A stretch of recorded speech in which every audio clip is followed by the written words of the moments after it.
Pada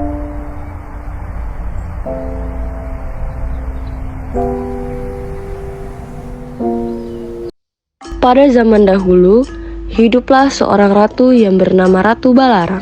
Ratu Balarang tinggal di kaki gunung Raja Basa. Ia memiliki paras yang cantik jelita, alisnya yang tebal, pipinya yang merah merona, dan kilauan rambut yang menawan, membuat siapapun pasti menyukai parasnya. Maka tak heran banyak pangeran dan saudagar kaya raya ingin meminangnya. Namun, Ratu Balarang selalu menolaknya dengan alasan ia tidak mau menikah sebelum melihat negerinya menjadi sebuah negeri yang makmur dan sejahtera. Pada suatu hari, saat Ratu Balarang sedang berjalan di sekitar kerajaan bersama para dayang-dayangnya, seketika ia bertanya dan berpikir bagaimana cara ia mensejahterakan rakyatnya. Wahai para dayangku, ada yang ingin aku tanyakan kepada kalian suatu hal. Bertanya apa, wahai sang ratu? Sudah sekian lama aku memikirkan bagaimana caranya untuk mensejahterakan rakyatku. Tapi pada saat hari ini pun aku belum bisa menemukan jawabannya. Wahai sang ratu, bagaimana jika sang ratu membuat aliran sungai untuk masyarakat? Itu mungkin bermanfaat bagi mereka. Itu ide yang bagus, sang ratu. Aku setuju. Aku akan membuat aliran sungai untuk mensejahterakan rakyatku. Akhirnya, Ratu Balarang berhasil membuat sungai di sepanjang kaki gunung Raja Basa yang digunakan oleh para rakyatnya untuk mandi, minum, mencuci, serta untuk mengairi sawah dan ladangnya. Setelah Ratu Balarang berhasil mewujudkan impiannya, Ratu Balarang pun membuka hati untuk mencari pasangan hidupnya. Dibuatlah sebuah sayembara, barang siapa yang dapat menaklukkan hati Ratu Balarang akan menjadi suaminya sekaligus menggantikan Ratu Balarang menjadi raja di negeri Balarang. Sayembara itu pun terdengar sampai ke telinga seorang pangeran tampan. Pangeran tampan itu segera datang ke kerajaan untuk menemui Ratu Balarang. Hai Ratu Balarang, maksud kedatanganku ke sini adalah untuk melamarmu sebagai istriku. Aku membawa sekotak berisi perhiasan dan kepingan emas. Dengan wajahku yang tampan, kamu harus menerima pinanganku. Mohon maaf, Pangeran Tampan. Aku tidak bisa menerima pinanganmu karena engkau belum pantas untuk menjadi pasanganku. Lancang sekali kamu Ratu Balarang menolak pinanganku. Tunggu saja pembalasanku. Karena pinangannya ditolak oleh Ratu Balarang, pangeran pun pergi dengan wajah yang kesal. Namun, tak lama, datanglah seorang saudagar kaya dengan membawa pengawalnya, membawa beberapa kotak emas. Hai Ratu Balarang yang cantik dan jelita. Maksud kedatangan hamba ke sini, hamba ingin meminang sang ratu. Jika sang ratu berkenan, hamba sudah membawakan kotak-kotak sebagian dari harta hamba. Jika sang ratu berkenan, hamba akan memberikan semua sebagian harta hamba untuk sang ratu. Terima kasih atas kesediaan Tuan telah datang ke negeri kami. Saya sangat tersanjung atas kehadiran Tuan. Namun, beribu-ribu maaf saya berikan kepada Tuan. Saya tidak bisa menerima barang-barang perhiasan dan harta yang Anda berikan. Karena saya telah mempunyai semua barang-barang yang Anda berikan kepada saya. Jadi, ratu menolak pinangan saya. Selama ini tidak ada yang berani menolak kemauan hamba selain kau Ratu Balarang. Lihat saja, dampaknya akan kepada negerimu. Mendengar ancaman dari saudagar kaya tersebut, membuat Ratu Balarang khawatir. Ia sangat gelisah, namun ia berusaha untuk tetap tenang. Tiba-tiba dari luar kerajaan terdengar suara gaduh. Izinkan saya masuk untuk bertemu Ratu Balarang. Tidak seorang pun boleh masuk ke kerajaan ini, seperti pemuda rusuh sepertimu. Ada keributan apa di luar? Tolong kamu cek keluar. Baik, Ratu. Ratu Balarang terlihat penasaran dengan apa yang terjadi di luar kerajaannya. Ia pun memerintahkan pengawalnya untuk mengecek keluar. Ampun yang mulia Ratu, di depan ada pemuda rusuh yang ingin memaksa masuk.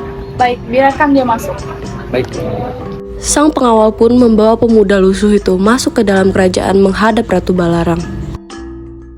Mohon ampun Paduka Ratu, junjungan hamba. Hamba hanyalah rakyat jelata yang datang dari negeri tetangga.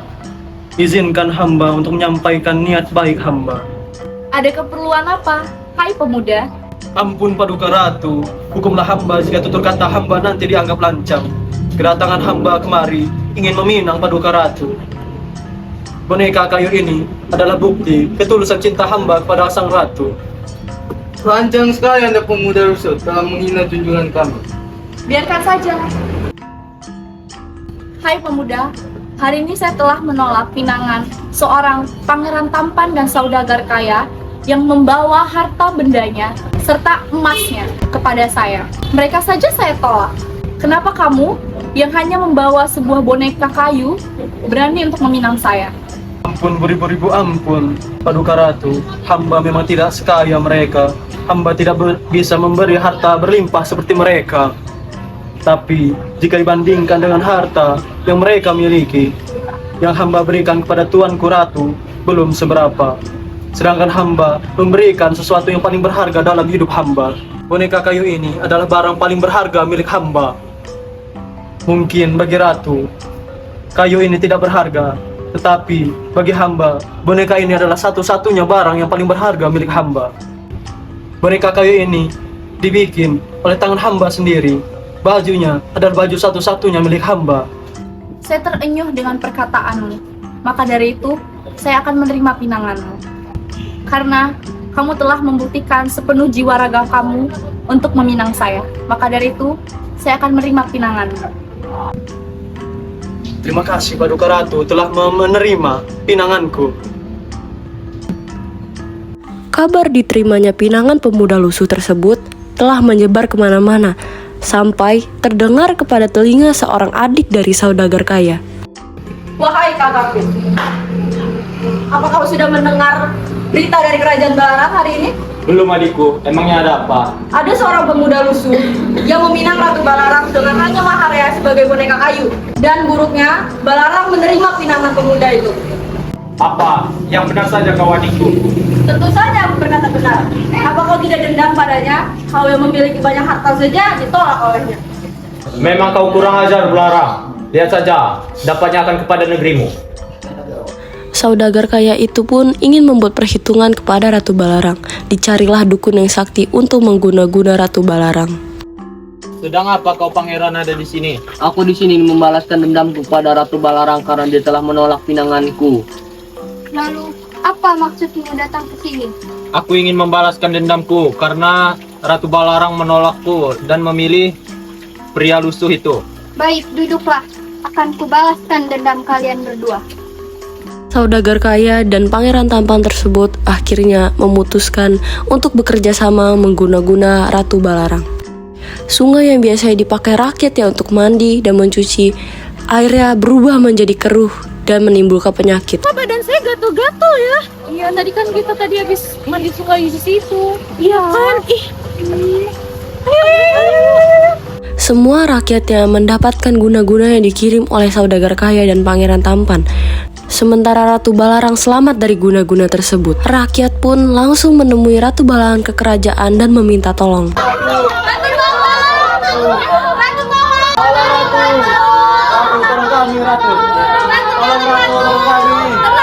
Tenang. Iya, saya akan bertanggung jawab. Ratu Balarang sakit hati melihat penderitaan rakyatnya. Namun tidak ada satupun orang sakti yang bisa menyembuhkan penyakit itu. Ratu Balarang hampir putus asa. Suatu hari saat Ratu Balarang tertidur pulas, ia bermimpi bertemu seorang kakek tua. Wahai cucuku, sesungguhnya tidak ada satupun obat yang dapat menyembuhkan penyakit rakyatmu.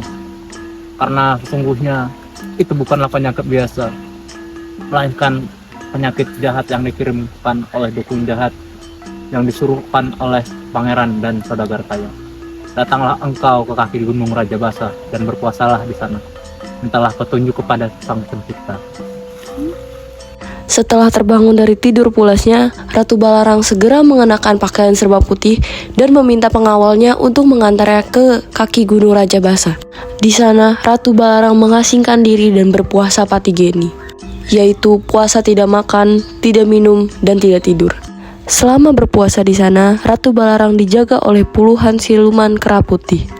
Tepat di hari ke-7, Ratu Balarang didatangi oleh seorang kakek tua yang datang ke mimpinya kemarin. Wahai cucuku Ratu Balarang, sesungguhnya penyakit yang diderita oleh rakyatmu hanya bisa disembuhkan dengan cara mandu air mata Ratu Balarang. namun engkau diharuskan untuk melebur dengan gunung Raja Basa dan meninggalkan dunia ini. Mendengar syarat dari kakek tua tersebut membuat Ratu Balarang sedih. Ia sedih karena harus berpisah dengan para rakyatnya. Tanpa sadar, Ratu Balarang menitikkan air matanya. Tetesan air mata itu jatuh ke dasar tebing. Tetesan pertama air mata Ratu Balarang membentuk semburan air panas berwarna kuning dan bau yang sangat menyengat yang kini menjadi wisata belerang simpur di Kecapi. Tetesan kedua masuk ke dalam bumi dan keluar di desa Buah Berak, keluar semburan air panas berwarna kuning dan bau yang menyengat yang kini dikenal dengan wisata Wai Belerang. Tetesan air mata ketiga masuk ke dalam bumi dan menerobos keluar semburan air panas dan bau yang sangat menyengat di pantai Kalianda Bawah yang kini dikenal sebagai Pondok Air Panas. Setelah itu, tiba-tiba tubuh Ratu Balarang menghilang, menyatu dengan Gunung Raja Basa dan meninggalkan baju putih yang dikenakannya. Bersama menghilangnya Ratu Balarang, air sungai yang tadinya keruh berubah menjadi bening, bahkan mengeluarkan cahaya putih kekilauan. Rakyat Balarang pun melompat kegirangan. Teriakan itu mengandung arti sungai atau air yang berwarna putih, hingga akhirnya Keratuan Balarang diberi nama Keratuan Waihandak atau Keratuan Kalianda. Ketiga tempat pemandian yang berasal dari tetesan air mata Balarang tersebut kini dikenal dengan nama Pemandian Balarang atau Pemandian Wai Belerang. Dari cerita di atas terdapat pesan moral bahwa seseorang pemimpin hendaknya bertanggung jawab atas nasib rakyat yang dipimpinnya. Seorang pemimpin harus rela berkorban demi rakyatnya, seperti Ratu Balarang yang rela mengorbankan cintanya, bahkan ia rela mengorbankan jiwa dan raganya demi rakyatnya. Sekian persembahan film sejarah dari kami kelompok 2. Kurang lebihnya mohon maaf dan semoga bermanfaat dan tersampaikan pesannya. Kami ucapkan terima kasih. Didn't you hear a man is moving back to Colorado? It's 2013 and the end of my life. Freshman year's about to plummet just a little harder, but it didn't 'cause we kissed on that Halloween night. I bleached half my hair when I saw Zoe on your vest, but it was orange from 3% peroxide thanks to you.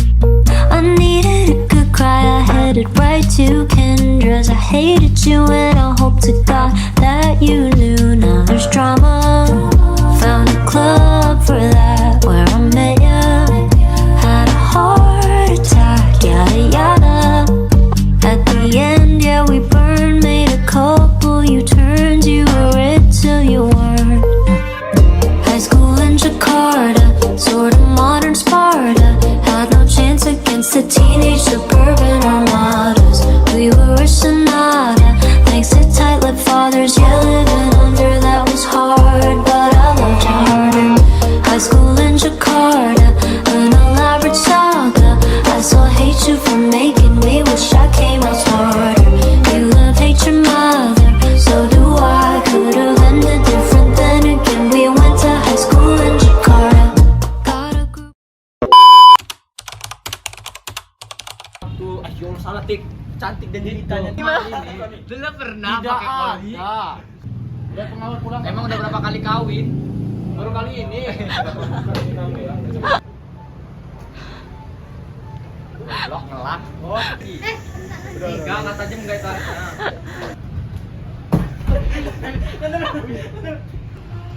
Ada. Lep ngomong. Kedatanganku ke sini adalah Gedein lagi. maksud Betul. Air mata. Biar dia turun. Apa sih Tangga? masih ke gua. Ya iyalah. Jangan. Lanjut aja. Ya ampun. Capek dia guys, capek. Kok badan saya jadi gatel-gatel ya? Iya tadi kan kita Hai pemuda. Gue gak tau aja.